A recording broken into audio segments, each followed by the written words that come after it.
പള്ളത്താംകുളങ്ങര ഭഗവതി ക്ഷേത്രത്തിലെ ഉത്സവത്തിന് മുന്നോടിയായി പത്രസമ്മേളനം നടത്തി. പ്രസിഡന്റ് സുധാകരൻ, സെക്രട്ടറി കൊല്ലാട്ട് മോഹനൻ തുടങ്ങിയവർ പത്രസമ്മേളനത്തിൽ പങ്കെടുത്തു. മാർച്ച് 1 താലപ്പൊലിയാണ്. താലപ്പൊലി എന്ന് പറഞ്ഞിട്ടുണ്ടെങ്കിൽ വൈകുന്നേരം പഞ്ചവാദ്യം, അതായത് 4 മണിക്ക് ശേഷം, ഇപ്പോൾ ഗവൺമെൻറ് നിയമപ്രകാരം 4 മണിക്ക് ശേഷമേ പാടുള്ളൂ. അപ്പോൾ ഇരു ചേരുവാരങ്ങളും, വടക്കേ ചേരുവാരവും തെക്കേ ചേരുവാരവും പഞ്ചവാദ്യത്തോടു കൂടിയാണ് തുടങ്ങുന്നത്. കുഴിപ്പള്ളി ശിവക്ഷേത്രത്തിൻ്റെ അവിടെ നിന്ന് തെക്കേ ചേരുവാരവും വടക്കേ ചേരുവാരവും അമ്പലത്തിൻ്റെ ഉള്ളിൽ നിന്ന് തന്നെ പഞ്ചവാദ്യം തുടങ്ങും. കേരളത്തിലെ മിക്കവാറും നല്ല തൃശ്ശൂർ പൂരത്തിനൊക്കെ വരുന്ന കലാകാരന്മാർ തന്നെ പഞ്ചവാദ്യത്തിലുണ്ടാവും. പിന്നെ അത് കഴിഞ്ഞ് ഒരു 6:30 മണിയോടുകൂടി 2.5 മണിക്കൂറാണ് പഞ്ചവാദ്യം. 6:30 മണിയോടുകൂടി ചെണ്ടമേളം തുടങ്ങും. അത് പാണ്ഡിമേളമായിട്ട് അവസാനിക്കും. 9-9:30 മണിക്ക് അവസാനിക്കും. അത് 2 ചേരുവാരത്തിൻ്റെയും പന്തലുണ്ടാവും, തെക്കേ ചേരുവാരത്തിനും വടക്കേ ചേരുവാരത്തിനും. ആ പന്തലിലാണ് ഇത് അവസാനിക്കുന്നത്. 9:30 മണിയോടുകൂടി അവസാനിച്ചിട്ട് പിന്നെ ഓരോ ചേരുവാരും അകത്തേക്ക് കയറും. അകത്തേക്ക് കയറി മേളം പരിസമാപ്തിയിൽ നടക്കപ്പുര മേളം എന്ന് പറയും. അത് ആനപ്പന്തലിലായിരിക്കും മിക്കവാറും, ഇല്ലെങ്കിൽ അതിനോടനുബന്ധിച്ചുള്ള വേറെ പന്തലുണ്ട്, അവിടെ ആയിരിക്കും ഈ മേളം അവസാനിക്കുന്നത്. ആദ്യം വടക്കേ ചേരുവാരം കയറും, അതിനുശേഷം തെക്കേ ചേരുവാരത്തിൻ്റെ ആനയും മേളവും കൂടി കയറി അങ്ങനെ താലപ്പൊലി അവസാനിക്കുകയാണ്. പിന്നെ താലപ്പൊലി പിന്നെയാണ് തുടങ്ങുന്നത്.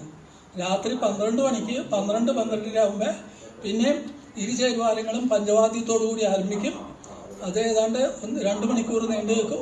അതിനുശേഷം വെളുപ്പിന് 4 മണിക്ക് ഈ വടക്കേ ചേരുവാരത്തിൽ 9 ആനയും തെക്കേ ചേരുവാരത്തിൽ 9 ആനയാണ് ഉദ്ദേശിക്കുന്നത്. ഒരുപക്ഷെ 7 ആനയായിരിക്കും പറയുന്നുണ്ട്. കാരണം ആന അവൈലബിൾ അല്ല. അത് കാരണം 16 ആനയുണ്ടാവും. ഈ 16 ആനയും വെളുപ്പിന് 4 മണിക്ക് പടിഞ്ഞാറ് വശത്ത്, അമ്പലത്തിൻ്റെ പടിഞ്ഞാറ് വശത്തെ വെളിയിൽ നിർത്തിയിട്ട് ഇരു ചേരുവാരങ്ങളുടെയും വാദ്യകലാകാരന്മാർ, ചെണ്ടമേളക്കാർ ഒന്നിച്ച് നിന്ന് ഈ മേളം നടത്തി ഒരു 6 മണിയോടുകൂടി മേളം അവസാനിക്കാറാവുമ്പോൾ അമ്പലത്തിലെ തിരുമേനി നാദസ്വരം വാദ്യഘോഷങ്ങളോടുകൂടി താലം ഉണ്ടാവും. അന്ന് തന്നെ അപ്പം തന്നെ സ്ത്രീകൾ താലം എടുത്ത് തിരുമേനിയുടെ ഒപ്പം ഈ വാദ്യഘോഷങ്ങളോടുകൂടി നേരെ പടിഞ്ഞാട്ട് പോയി ആ മേളം അവസാനിക്കുമ്പോൾ ആനയും തിടമ്പെന്ന് പറയുന്നത് ഭഗവതിയുടെ രൂപമാണ്. തിടമ്പ് ഭഗവതിയെ ആവാഹിച്ച് ഈ നടുക്കുള്ള ആനയ്ക്ക് വെച്ചേക്കണതാണ് തിടമ്പ്. ആ ഭഗവതിയെ ആവാഹിച്ച് അമ്പലത്തിനുള്ളിലേക്ക് കൊണ്ടുപോകും. അതോടുകൂടി താലപ്പൊലി അവസാനിക്കും. പിന്നെ 4 ദിവസം കഴിഞ്ഞാണ് തൂക്കം. ആൾത്തൂക്കം ഉള്ള ഒരു പ്രധാന അമ്പലമാണ് നമ്മുടെ പള്ളത്താംകുളങ്ങര ക്ഷേത്രം. അപൂർവം ക്ഷേത്രങ്ങളിൽ ആൾത്തൂക്കമുള്ളൂ. പഴയ ദാരികനെ കാളി കൊല കൊടുത്തിട്ട് കൊന്നതിന് ശേഷം കലി തീരാണ്ട് പിന്നെയും ചോര ഒലിപ്പിച്ചുകൊണ്ട് അവിടെ തുള്ളിച്ചാടി നടക്കുമ്പോൾ അത് ശമിപ്പിക്കാനായിട്ട് ഗരുഡനെ അയക്കുകയാണ്.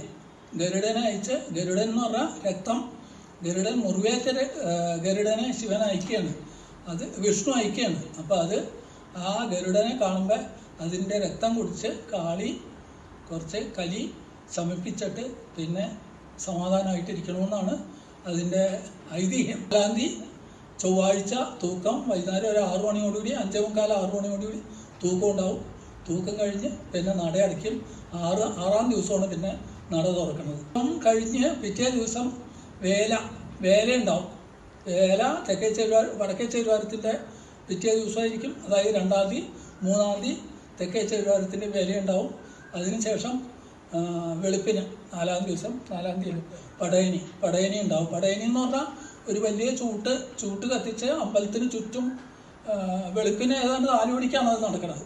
ചുറ്റും ചൂട്ട് കത്തിച്ച് വലിയ ഓരോ ഓല അങ്ങനെ തന്നെ ചൂട്ടായിട്ട് വെച്ച് ഇങ്ങനെ ചൂട്ട് കത്തിച്ച് അമ്പലത്തിന് ചുറ്റും പടയണി എന്ന് പറഞ്ഞ ഒരു ചടങ്ങും കൂടിയുണ്ട്. പിന്നെ വെളിച്ചപ്പാടുണ്ടാവും. വെളിച്ചപ്പാടെന്ന് പറഞ്ഞാൽ നമ്മുടെ അമ്പലത്തിൻ്റെ ഇവിടെ വയലിൽ എന്നും പറഞ്ഞൊരു വീടുണ്ട്. അവരാണ്